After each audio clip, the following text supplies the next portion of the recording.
If you have the account, for YouTube and so on, you can, because since you can publish it there, I suspect you can download it and edit and Yeah, according it's to not. Ina, upload it again. When I have some time, I will work on it.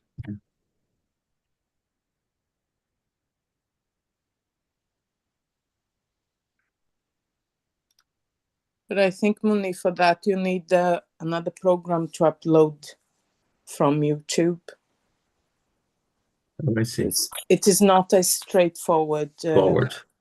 I don't know, because like in my school we tried before. Yeah. But it wouldn't allow us, and then I don't know if they've changed recently. We'll find out eventually. Yeah, with some simple or not so simple video editors, normally you should be able to edit it, but you have to have the like editor, and to be honest, I'm not sure if you can download it from YouTube, even if it's your video. Like some 10 years ago, it wasn't possible. Maybe, of course, something changed in between. Oh. You can ask Dr. Google. Always. So good morning, everyone. It is our time. Another beautiful Saturday, and we have sun in England. So it's something that's not usual. We have sun, a very cold sun, but it's sun anyway. So that's very good. So let me get to go to a quick prayer.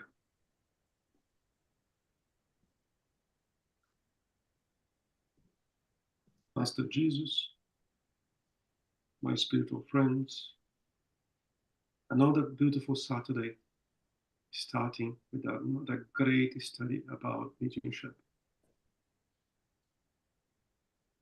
Let's hope this humble study can be used to help people present here and in the future. Send our light to ourselves, to all of us, giving us the right intuition, giving us the support, the right questions, and let's enjoy another beautiful gathering. So be it. So,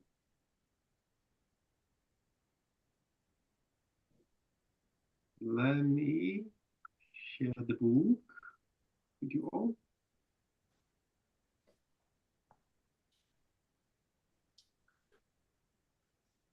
Can you all see the book? Yes. Yes. Let me just organize my screen here, because for some reason it's not there anymore. Okie doke. So we are continuing with chapter 29th, and here we are. We have already said that mediums may lack the knowledge needed to notice errors, and that this can allow them to be trustingly deceived by pretty words and pretentious language, and to be seduced by sophism, all in good faith.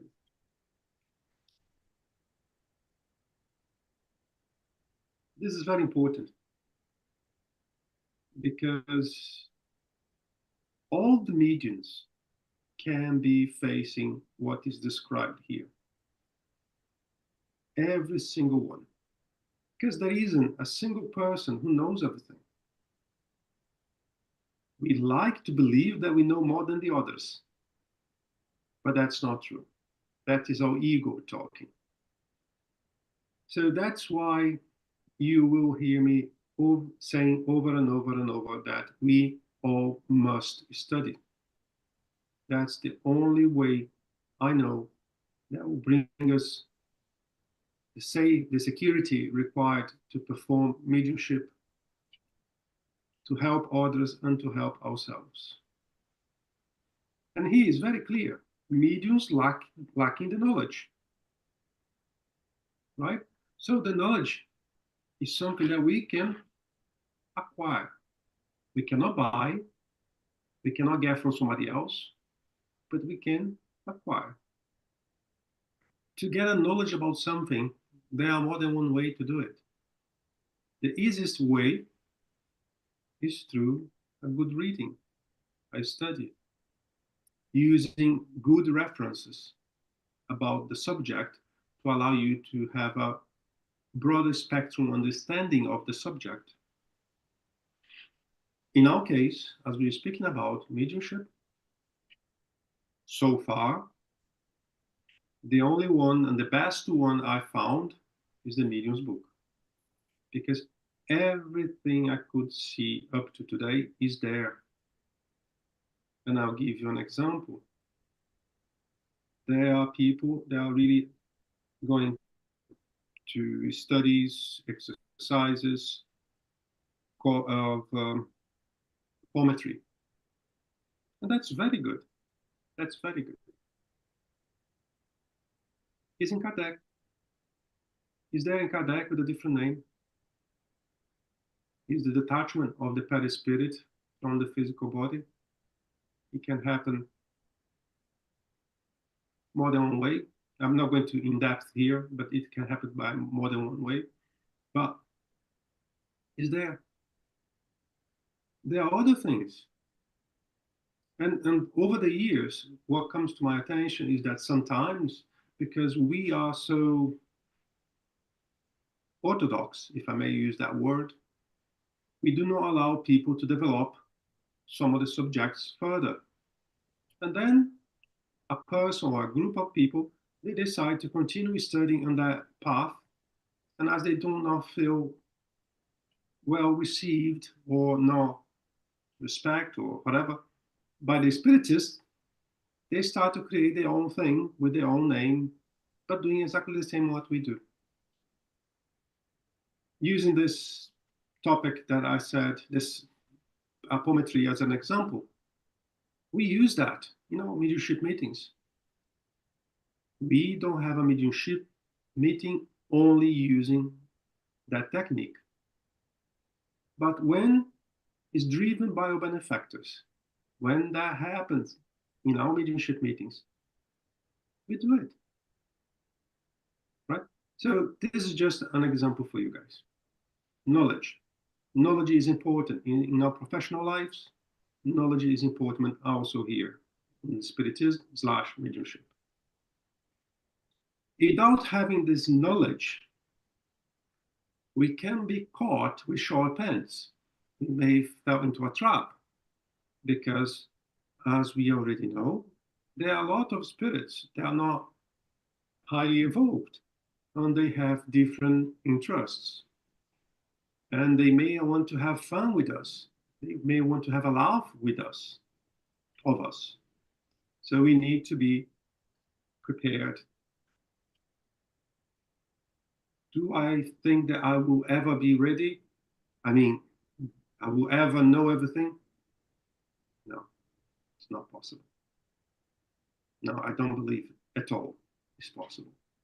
That's why it's important to have a group of study, because what I know, Camila may know different, Liz may know something else, and then on the end, we one complete another.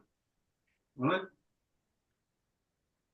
This is why that if they do not have sufficient knowledge themselves, they should modestly resort to others who do, according to the popular quotes, for eyes are better than two, and none are a good judge of their own cause. I think that he is also very interesting. We can do a very quick exercise here one day. I'm not going to do it today, but one day we may do an exercise. We may get a text. We all have 5 minutes to read, and then we can ask what few individuals understood about the text. Very unlikely we'll have the same understanding from the same person. Very unlikely. And as we understand something, means that we are inclined what we understand, what we understood. And depending on the aspect where this will be used, that will become my personal truth about the subject. I will start to fight, I will start to advocate for what I believe is the truth. And this is also very human. It's very common and natural. That's why it's important to have other pair of eyes with us, other understanding with us. Perhaps a different analysis will show a totally different understanding of what we think we understood. Perhaps it will complete our analysis, will add into what we understood. But even if we read the same text today, and in 5 years' time we read it again, chances are that our understanding in 5 years' time will be different. Why is that? Because in this gap of time, we are learning other things. We're being exposed to other experiences. We are practicing other things. And then when we read the same text again, oh, I did not see that before. How did I miss that? I advocate a lot the books of André Luiz. They are brilliant, really brilliant. They are more scientific than anything else. But you need to have a good pair of eyes to find what I'm saying. But the first time I wrote this book was, well, okay. I read again. I missed that. I read again. And over this period of time that I'm with the Spiritism, I read a few times André Luiz books. And amazingly, every single time I find something else. And so I do a study for a group in Brazil about André Luiz. And every time we are there, sometimes I stop. Hold on, guys. Let me read that again. I never noticed that.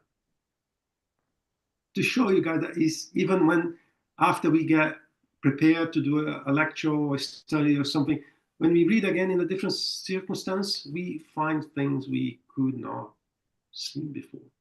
That's why I totally recommend when you do have a good material in your hands.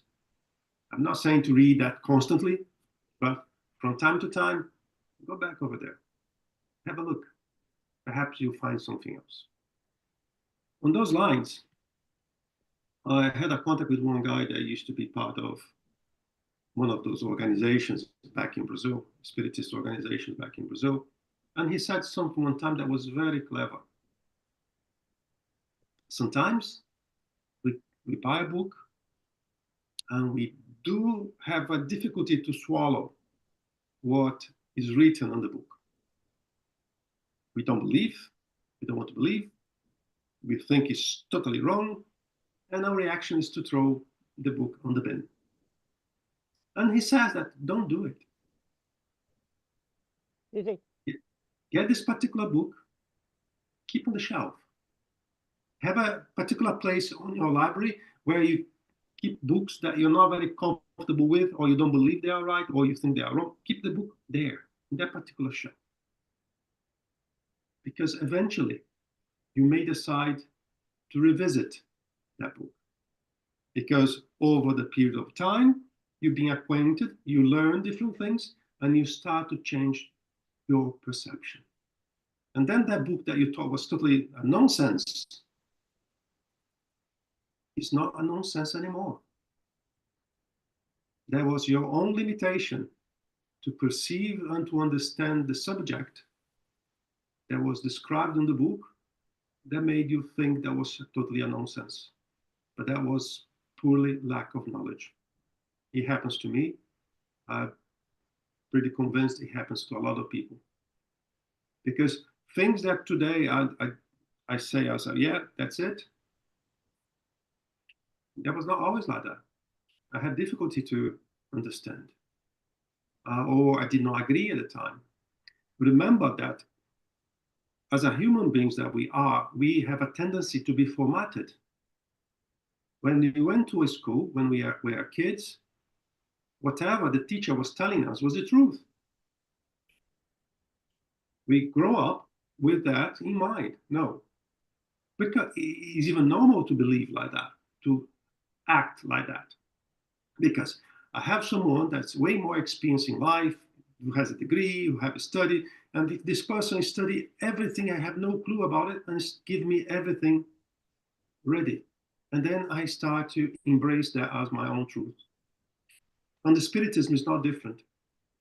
There is a lot of teachings that today I do not agree. I'll give you one example.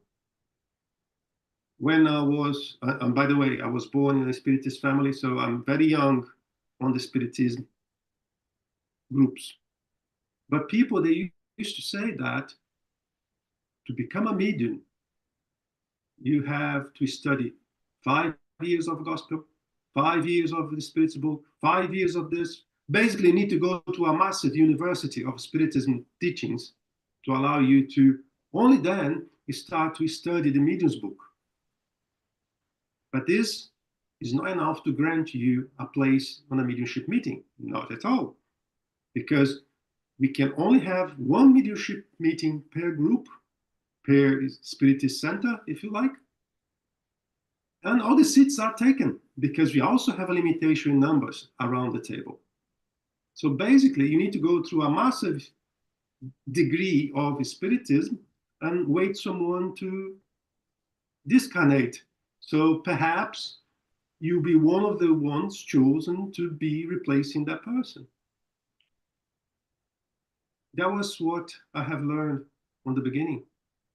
And still today, a lot of people believe that's the way to go.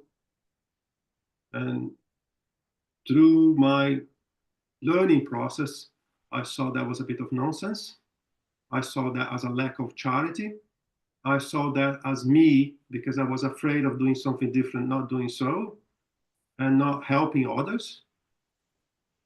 And today, if, for example, I see someone arriving to us with some extensive mediumship or an unbalanced mediumship, first thing, come with us to the mediumship books study.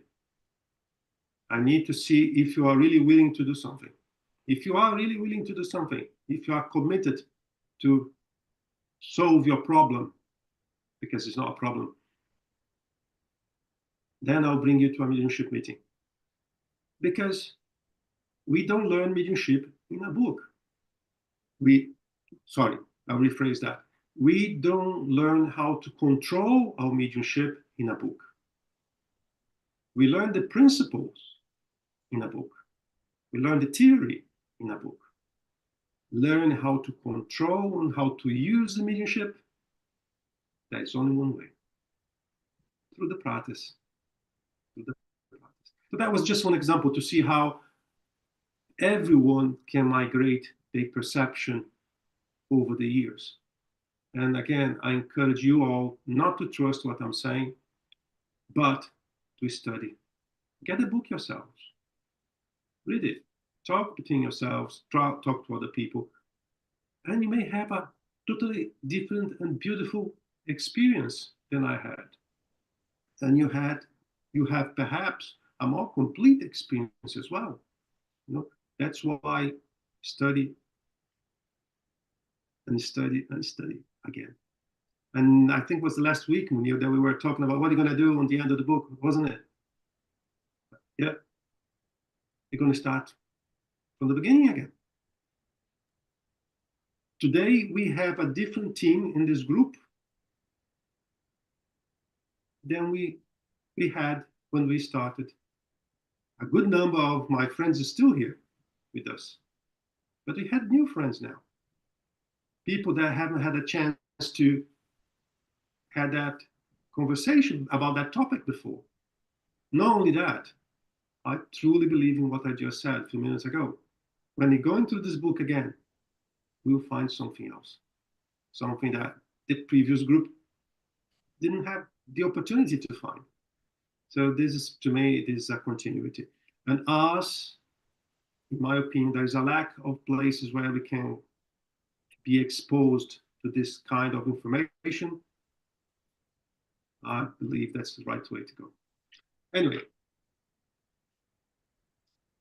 it is from this point of view that our meetings are of great usefulness to mediums if they are sensible enough to listen.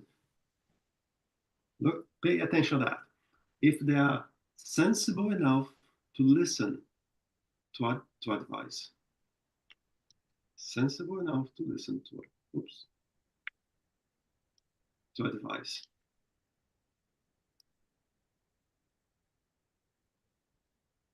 When we start anything in our lives, normally we are humble. I'm a trainee. For the French, I'm a débutant.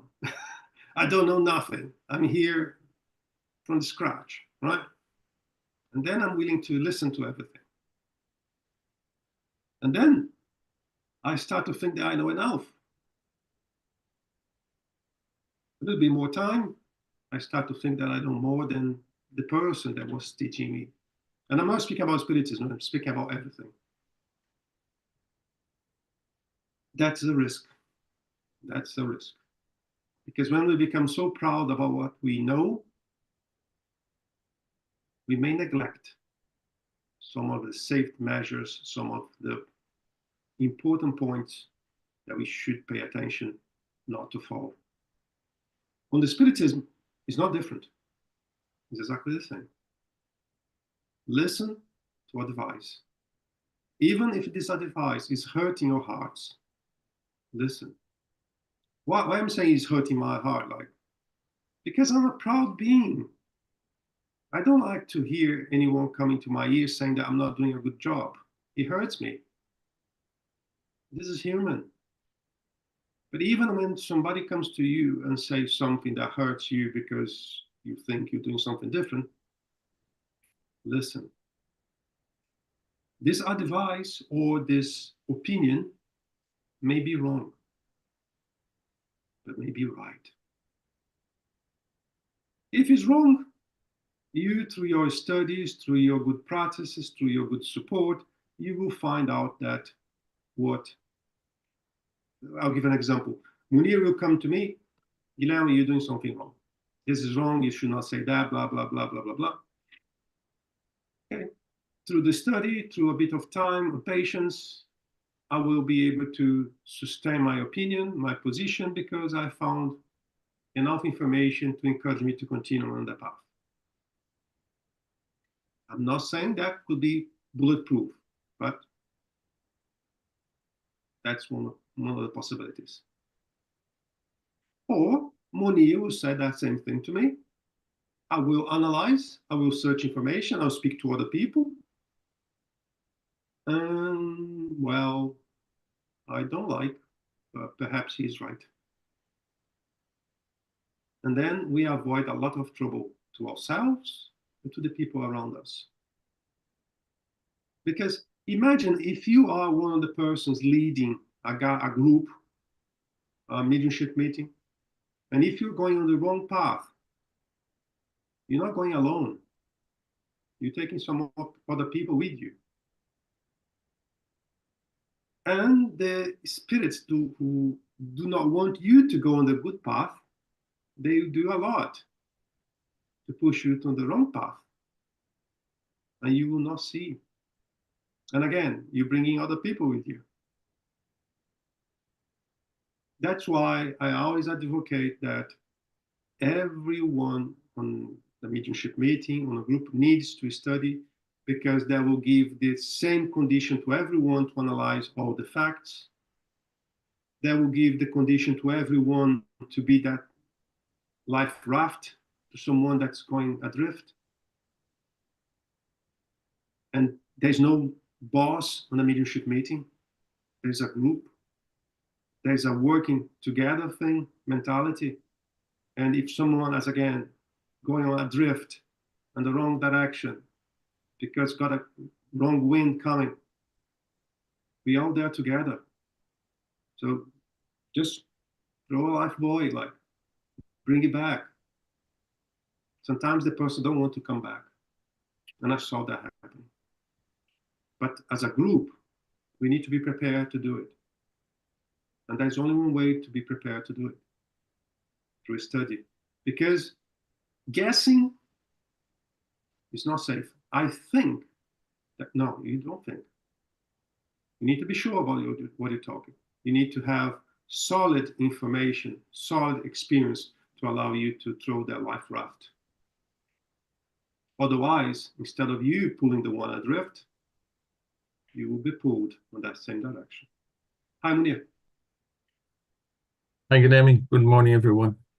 I think it's worth stressing once again that the medium is a channel. It's not responsible for the communication he or she receives. If it's good or if it's, from an enlightened spirit, the medium is a channel. And our obligation as mediums is to be as best an instrument as we can, but instrument, and not interfere with the communication and take the content of the communication as being ours, or rejecting, saying that, no, it's a wonderful message, when it's not, just because it's going to hurt our pride. Our role is to be a good channel, full stop, and study and, practicing, good standards in terms of vibration, in terms of our feelings, in terms, together with the study, of course, is what is going to guarantee that we become this good channel. But we are not responsible for the communication, but, to be the channel, to be the good channel. That's how I see it. Munir, very, very important comment. Very important. Reason being, there is also a lot of people in the Spiritist movement saying that the medium is responsible for all the content of the message. Then the medium is inclined to filter what the medium do not agree with. It's no longer a spiritist message. It's no longer a mediumship message. It's you interfering on everything that's coming.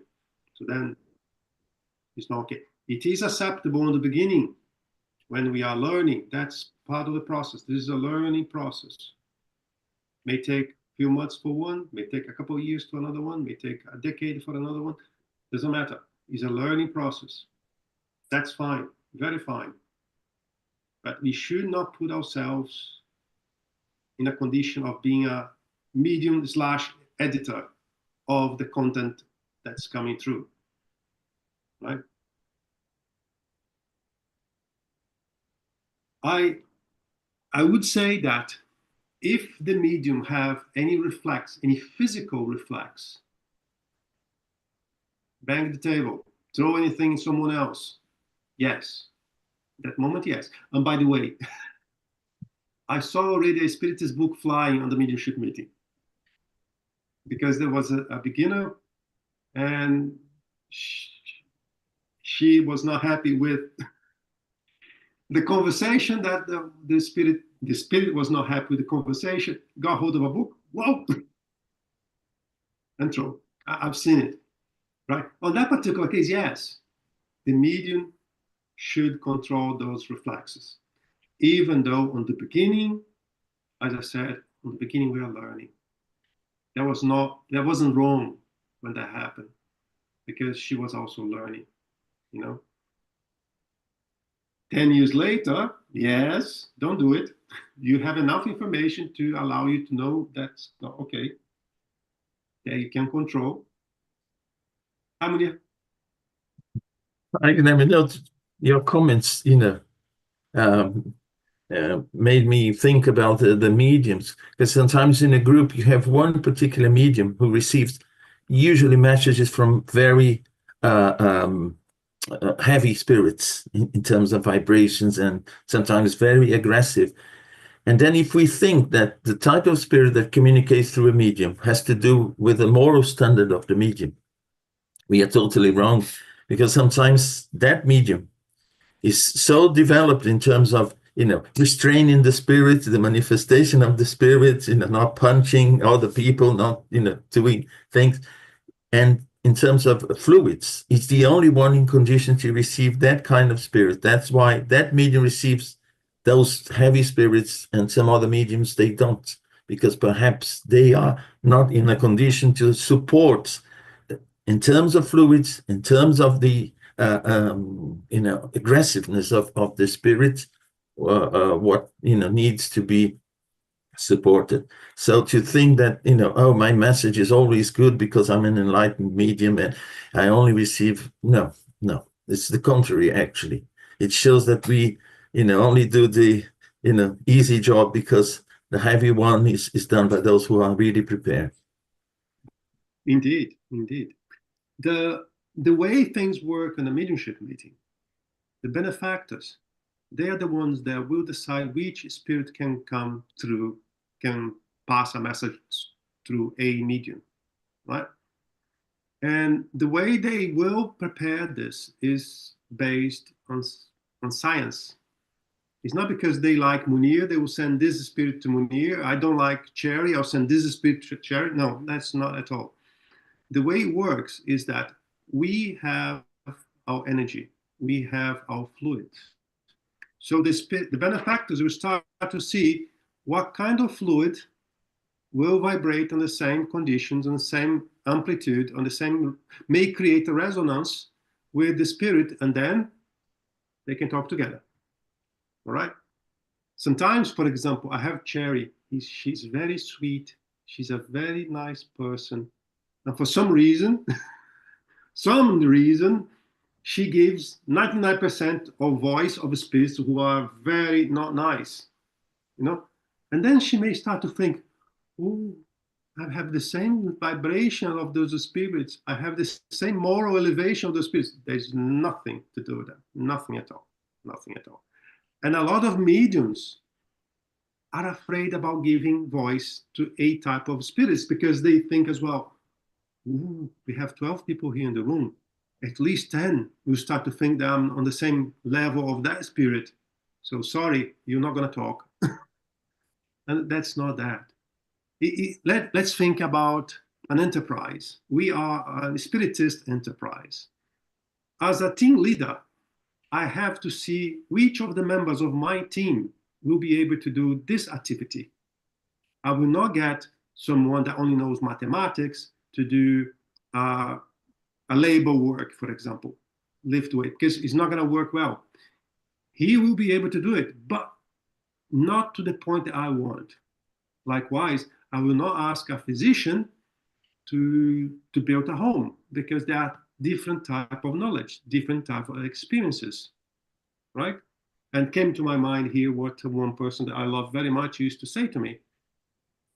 We have the doctor, the physician. We have the doctor, the butcher.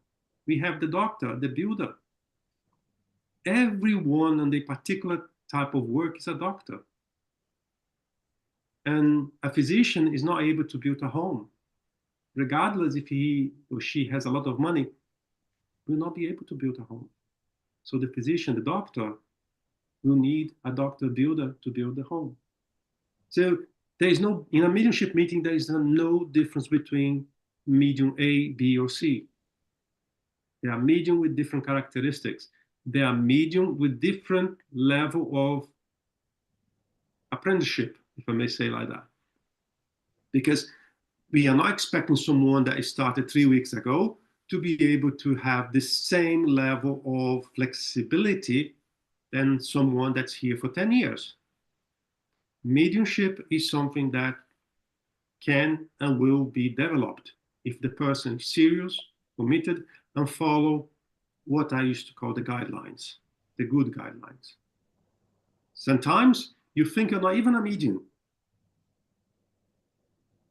You start to think you're listening to something, and no, it's not me. I'm not medium. I cannot hear, I cannot write, I cannot do anything. Because we don't want to be bad in the picture. We all would like to show up in a place giving message like Chico Xavier from the first day already. That's human. We like to be okay. We like the applauses, right? And if I start in my mediumship stuttering or not writing well or bringing a bit of nonsense. I don't want to be seen on that position. I want to be seen as someone like Divaldo, Chico, bringing a lot of light. But going back to Chico's love here, he had a lot of message, and his benefactor Emmanuel told him to throw everything in the bin after several years of practice. We are only practicing here. In all mediumships, all mediumships that we participate, we are only practicing. We are not in condition to prepare or to deliver anything to the same level of what they did, all right? And I prefer to believe that we will remain on that stage forever, because when we start to think that we are doing some light work, we are a step closer to fall. Oh, right. Munir, that was very good. I like it. Since at such a meetings, they can find persons who are more enlightened, more capable of perceiving the often very delicate nuances by which spirits reveal how little advanced they are.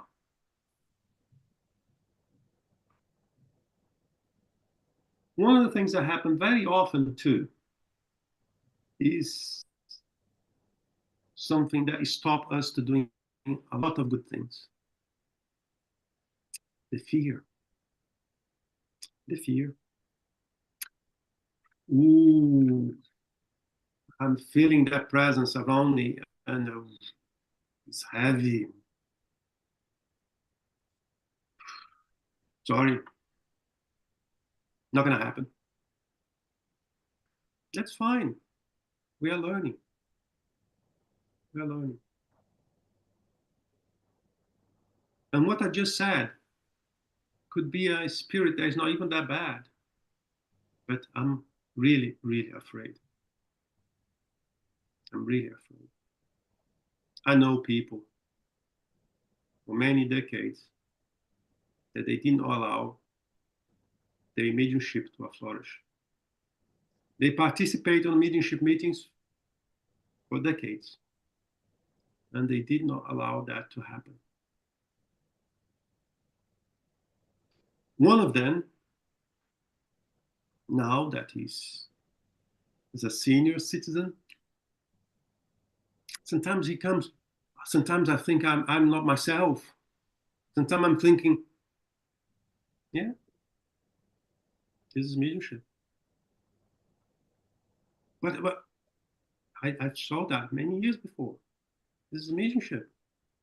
You did not develop your mediumship. But now it's there, pushing you to understand what mediumship is. But I'm too old now to start mediumship. This is nonsense. There's no age for it. Is the fear talking again? And the fear could be driven by many things. Through fear of the phenomena, because I didn't study enough, I did not learn enough how the phenomena works. That's why it's important to study. There's a lot of mediums that believe they leave their body, not the spirit take over the body, and the fear of not being able to come back, it does exist. There's the fear of the unknown. That's why we need to break that chain and turn the unknown into something we know.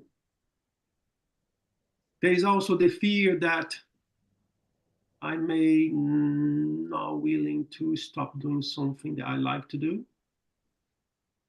because I have enough information about the spiritism, how mediumship works, and I understand that I should not go to that place anymore.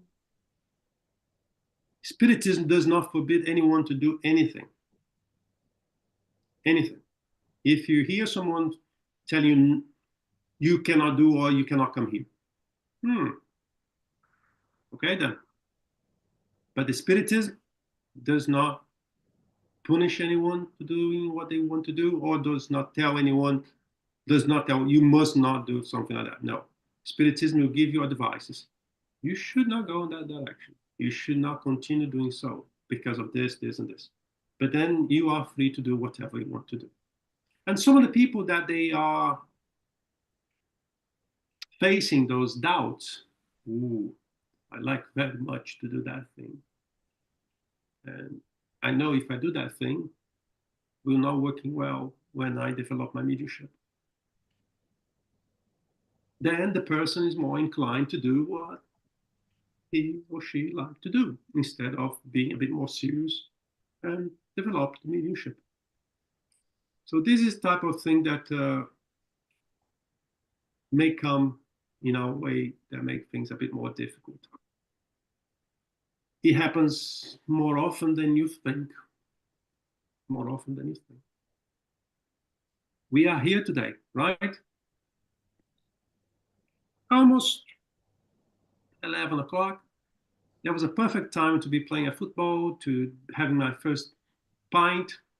But no, we are here. Mediumship meeting sometimes is exactly on the happy hour. My God, I cannot leave. I cannot. No, sorry. Happy hour is more important than my mediumship, really. Sorry.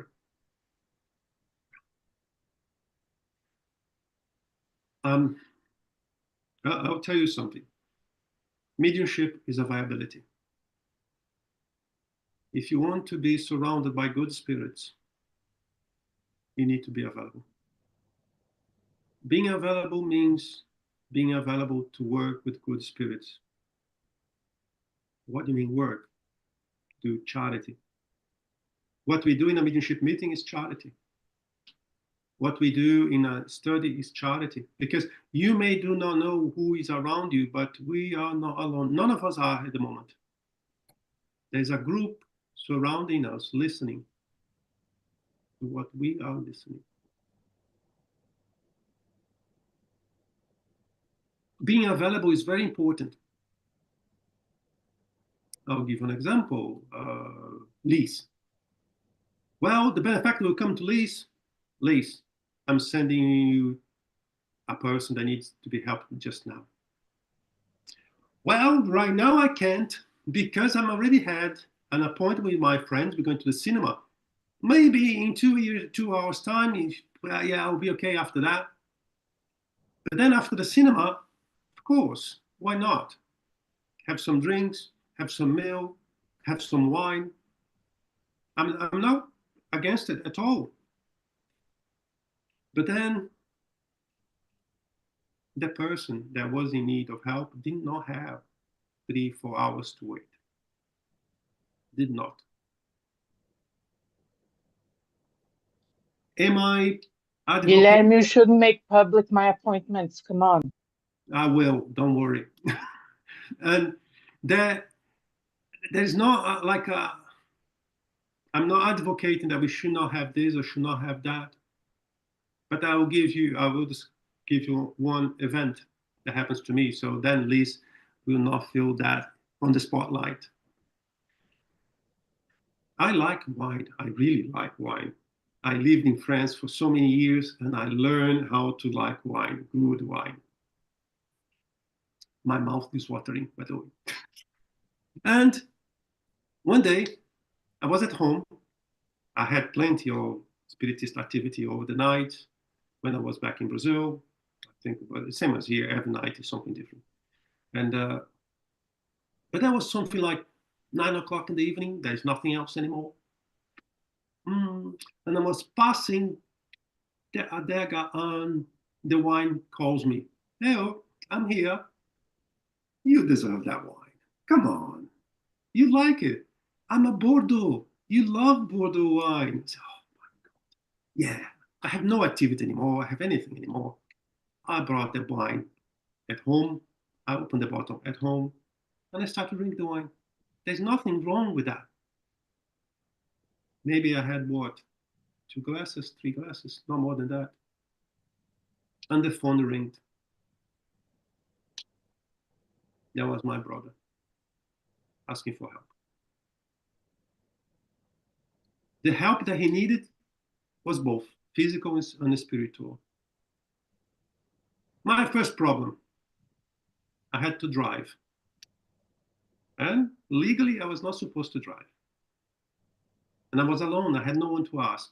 And where I was living, there was no like Uber at the time. There was no taxi that I could call. I said, well, Okay, my first wrongdoing of tonight. I drove like 15 minutes to go to his place. And when I arrived over there, I noticed straight away that his problem was more spiritual than anything else. And I knew I could not give healing because I had alcohol in my veins. So I stayed beside him, I helped him how I could, but I could not do what I know I could do. But that night I couldn't. That was one lesson that I learned.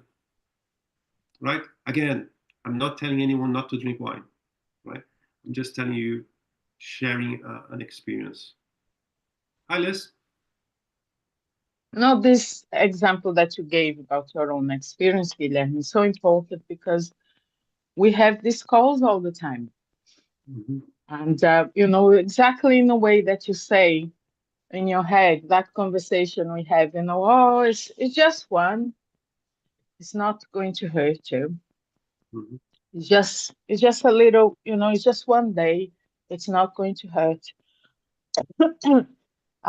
Like I love walking, and my friend came to me on Thursday and said, "Oh, we are going to have this group. We are going to put up and blah blah blah." And I have other issues myself, psychological, and some years ago, I would be torn apart by taking part of this group or not, and choosing between being here, between being there.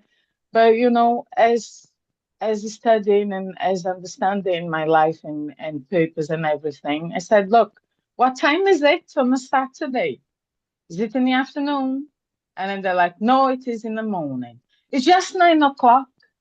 And then I'm like, yeah, it's 9 o'clock. It's not so far from my house. I could be back. And I said, no, I won't go. And I have my things. Oh yes, no, they say it's sacred for me. Thanks very much. We'll do something else another time. But we have these calls all the time. We do have these calls all the time. And if we don't make things in life, there are things that we can manage here and there, but there are things that are a priority, like my work, and I consider this time here on a Saturday like my work. So I just can't. And obviously, it's not that I won't ever be able to go. And there are other reasons that I say, look, guys, I'm not going to be able to participate. And which is perfectly fine because I have no other choice. And because, things just ended in that thing and it's something with the family, something healthy, but something that is going to be just I can't be able to juggle any other time. And yes, of course it's fine. But when we decide one thing is okay and then began to, oh no, I'm not going now, I'm not going now, to the meeting. No, I'll go next week. It's a bit of a dangerous thing because our ego is going to make sure we have all the reasons that we need to say, oh, I'll go to the meeting next week. Why when somebody come to us asking, oh, I have this, I have medium shape, I need to treat. Okay, first come to our study. After you demonstrate that you're really willing to participate on the study, like we do here. I'm not talking about the university I spoke on beginning today. I'm talking about a period, could be a couple of weeks, a month, something like that, just to demonstrate they're really willing to. Then I invite the person to come to our virtual mediumship meeting. Because it's no point to come, as you said, at least once today, in 3 weeks' time. That's not going. If you think that's going to be like that, don't even come. Because it's not going to work, and it's not going to be good for you. So we try to establish things like that. But coming back to what I was saying about viability, we need to rethink about that word. We are part of a project on the Spiritism, and we started that a few years back. And when we were having meetings with the benefactors about how to prepare things, how to set up things, the only thing that he said, that the spirit who was communicating with us said was, for the three of you, for the coordinators, there's one thing you need to follow. During the preparation and execution of the project, you cannot have alcohol at all.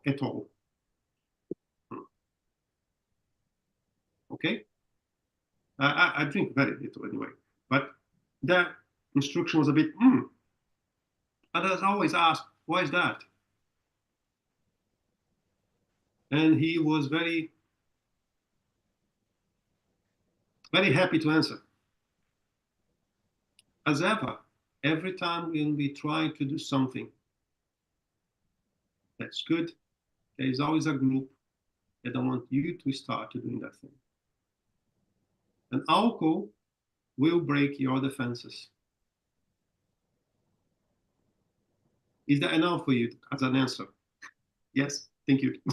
It's like, okay, all right, okay, thank you. We are not obliged to accept.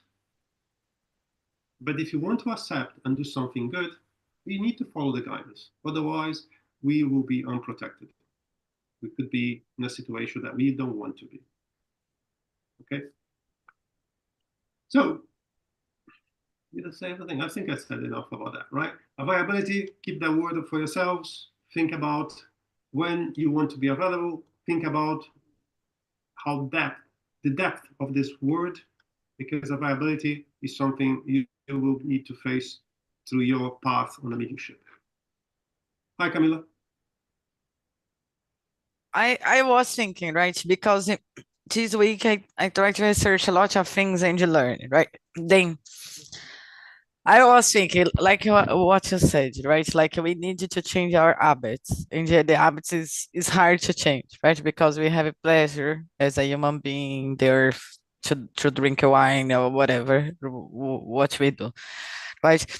That is a point. Then I don't know if I'm right, but I realized that maybe what it protects us is the faith, right? Is we really the love inside of your heart, like the connection, right? With the benefactors, that the people that you want to protect us. And the other part, I want to make a question because No, before you make a question.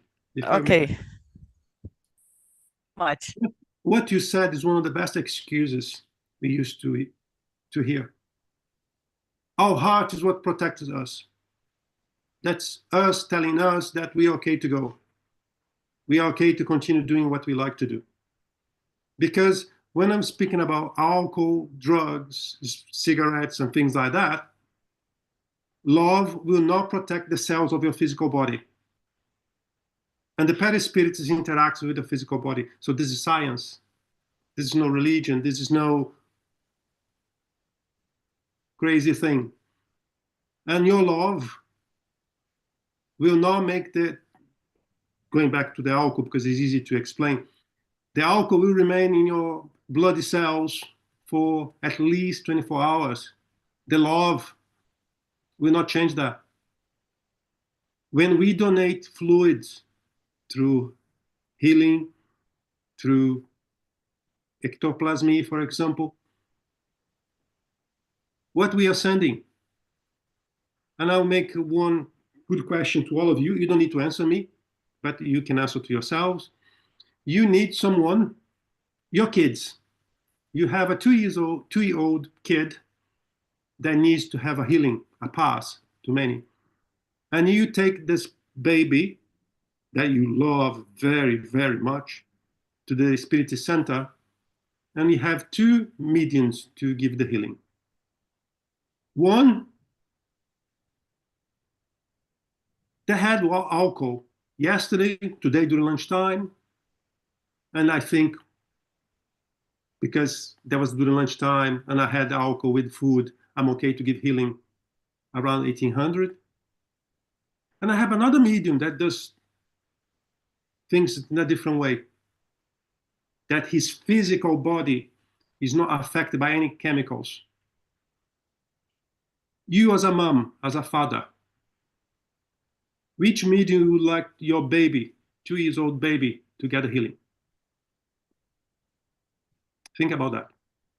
All right? It's not only the chemical, right? Because when when we okay, the alcohol, you drink 1 glass of wine is not something that you are addicted, right? But the addiction, no matter in what, like also it's another thing that cause No, problems, it is right? physical. It is physical. The main problem is physical, organic. Okay. Second problem is every time you open a can of worms, you're not alone anymore. You are inviting people you don't know you are inviting. So there are a lot of problems. But the main one, the first one, yes, is physical. Right?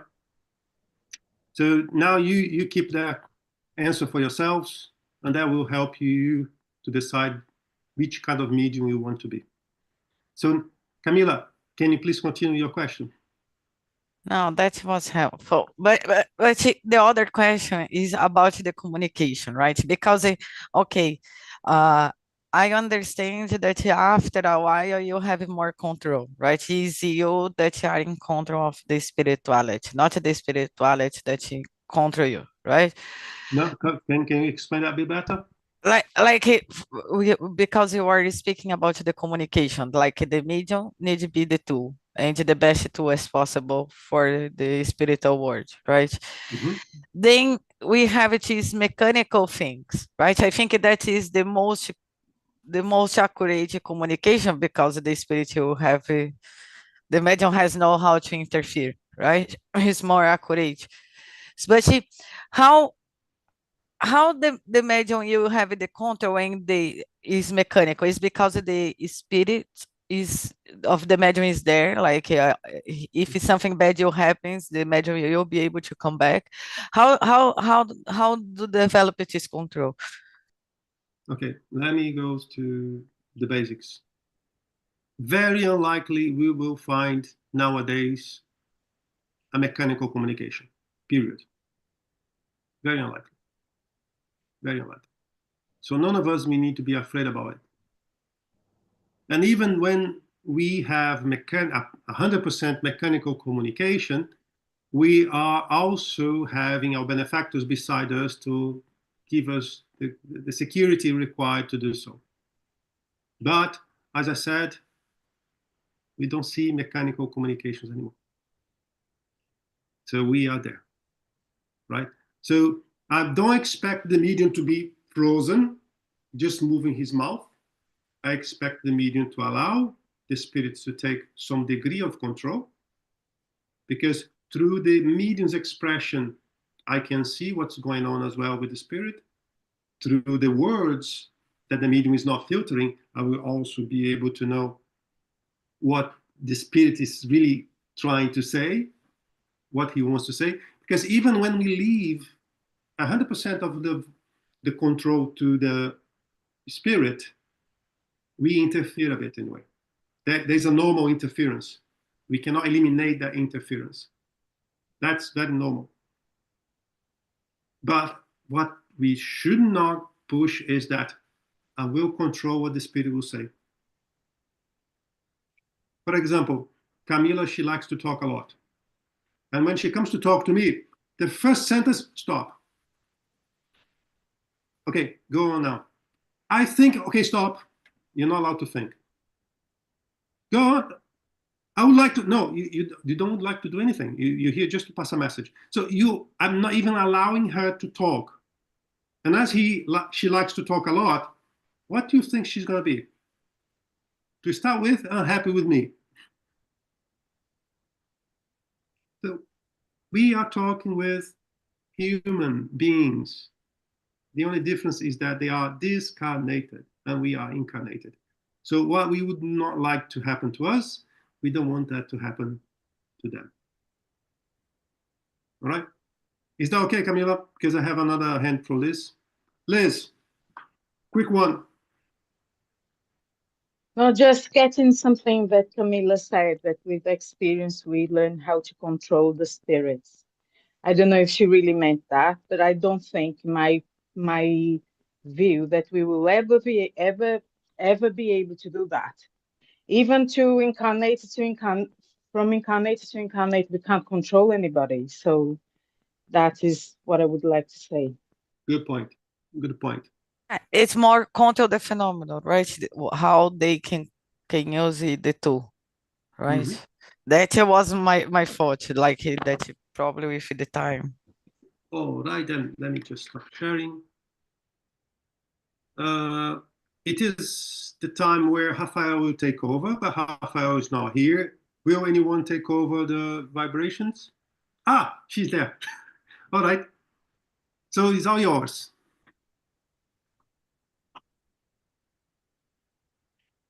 Thank you. Sorry, I was hiding. Not really hiding. I was just sitting beside my husband. But hi, thank you very much. So let us all close our eyes and connect with the divine light that dwells within us. Let us also thank you. Thank you, God, for this amazing experience of being able to be here every Saturday, enriching our knowledge on mediumship, as well as becoming more responsible for the gift that He has given to us. Let us walk our path with the knowledge that the gift is given to us with a responsibility, but also it brings a lot of charity with us. Us being able to help those who are suffering, either in the spiritual realm or in the spiritual world, is a charity that we can do with love and tenderness in our hearts. And let us fill our hearts with this love and tenderness.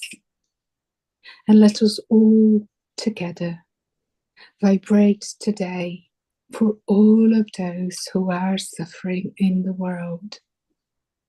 Those who are suffering because of mental health, physical health.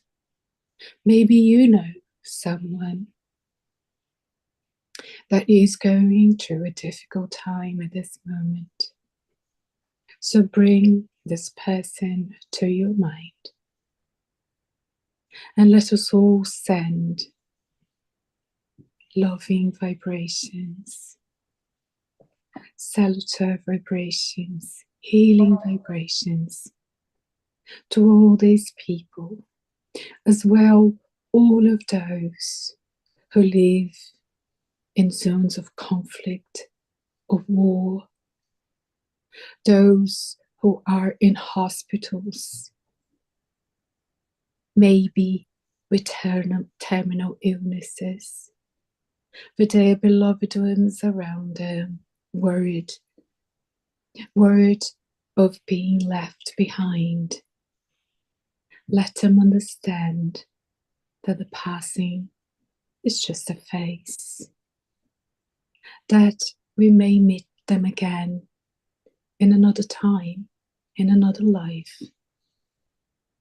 And let us all vibrate for all of those who have gone to the spiritual world, especially those whose life was taken in a short and a violent way. May they awake in the spiritual realm, finding comfort and help with the spirits, with good spirits. May we also all vibrate for the 3rd Congress of Joanna de Angelis family, which will be held in the UK in September this year.